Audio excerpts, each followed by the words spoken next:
2 by 2, verse by verse, written by Brother P and narrated by Brother Rich Nath. If you are familiar with the Gospel blog, then you might remember that I work with children with disabilities, and this column is about the lessons I learned from those children. One particular girl I work with, let's just call her Amy, was learning how to count to 10 by 2s. So while we worked on her balance and coordination exercises for the normal hour session, we also repeated. Me, 2. Amy, 2. Me, 4.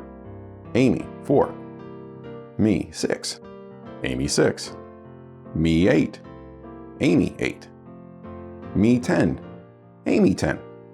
Me, yay, let's do it again. It was quite exhausting to repeat that sequence for an hour. Go ahead and try it, I dare you. And by the end of the hour, she was probably about 25% successful in the task with only a tiny bit of help. When we started, she could begin with 2, but that was as far as she got.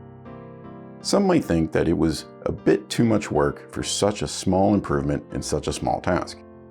It reminded me of the young people who put so much effort into learning the memory verse at church every month.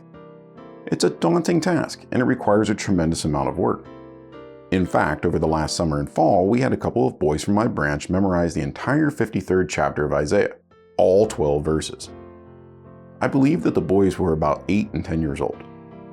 I imagine that there were times when they thought that it was too much work, but they were successful in the end, and I imagine that they will have a grasp on that chapter for years to come. I wonder if it was worth it to them. I wonder what God was thinking when they were spending hours and weeks and months repeating His word.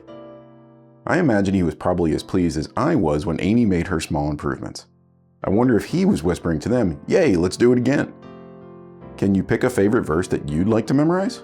The boys I mentioned earlier memorized all those verses by repeating them every morning after breakfast. Give it a try, and may God bless you as you spend time in His Word.